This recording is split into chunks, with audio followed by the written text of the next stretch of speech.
ضلع مالاکنڈ میں منشیات کے خلاف جو ہمارا کریک ڈاؤن پچھلے 3 مہینے سے لگاتار اب جاری ہے، اس میں ہم تقریباً ہر ہفتے مختلف جو بھی ہمیں کامیابی ملتی ہے وہ ہم آپ کے ساتھ شیئر کرتے رہتے ہیں۔ تو اس حوالے سے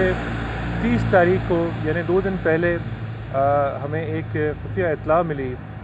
اور اس کی اطلاع پہ کارروائی کرتے ہوئے جو ہمارے پاس یہاں پہ تھانہ خار کی حدود جہاں پہ اس وقت ہم موجود ہیں، یہاں پہ ایک وٹس گاڑی جو یہ بھی کیس پراپرٹی آپ کے سامنے یہ بھی موجود ہے گاڑی، اس گاڑی کے اندر ایک ملزم ذیشان نامی شخص یہ تقریباً 1000 گرام چرس اور 500 گرام آئس اور اس کے علاوہ 2 ٹبکے شراب، یہ جس کے اندر تقریباً 60 لیٹر بنتا ہے،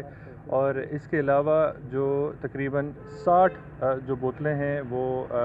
چھوٹی بوتلیں شراب کی اور 25 بوتلیں جو ہے وہ بڑی شراب کی، یعنی کل ملا کے 85 بوتلیں شراب کی وہ ان سے برآمد کی گئیں۔ تو یہ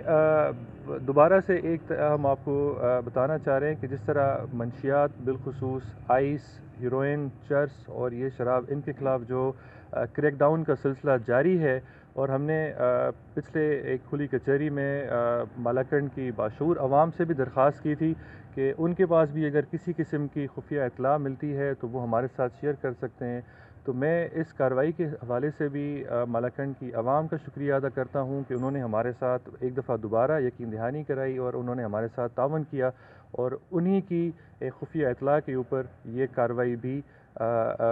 کامیابی سے ہم نے ادا کی۔ میں ساتھ ساتھ ہمارے جو ڈی ایس پی کے اہلکار ہیں اور پوسٹ کمانڈر جو تھانہ خار کے عزیز صوبیدار میجر، اور ان سب کی جو اوور آل نگرانی اس آپریشن میں کر رہے تھے اسسٹنٹ کمشنر بٹخیلا محب اللہ صاحب، ان تمام کو بھی میں داد دیتا ہوں، ان کو شاباشی دینا چاہتا ہوں کہ انہوں نے اس کارروائی میں بھرپور طریقے سے اپنے فرائض کو انجام دیا، اور منشیات کے خلاف اس کریک ڈاؤن میں بھرپور کارروائیاں کر رہے ہیں، اور ان شاء اللہ تعالیٰ جو ہمارا ایک عزم ہے، ایک مشن ہے کہ مالاکنڈ کو منشیات سے پاک اور صاف کرنا ہے، اس میں ہم مالاکنڈ کی عوام کے بھرپور تعاون سے کامیاب ہوں گے۔ بہت شکریہ۔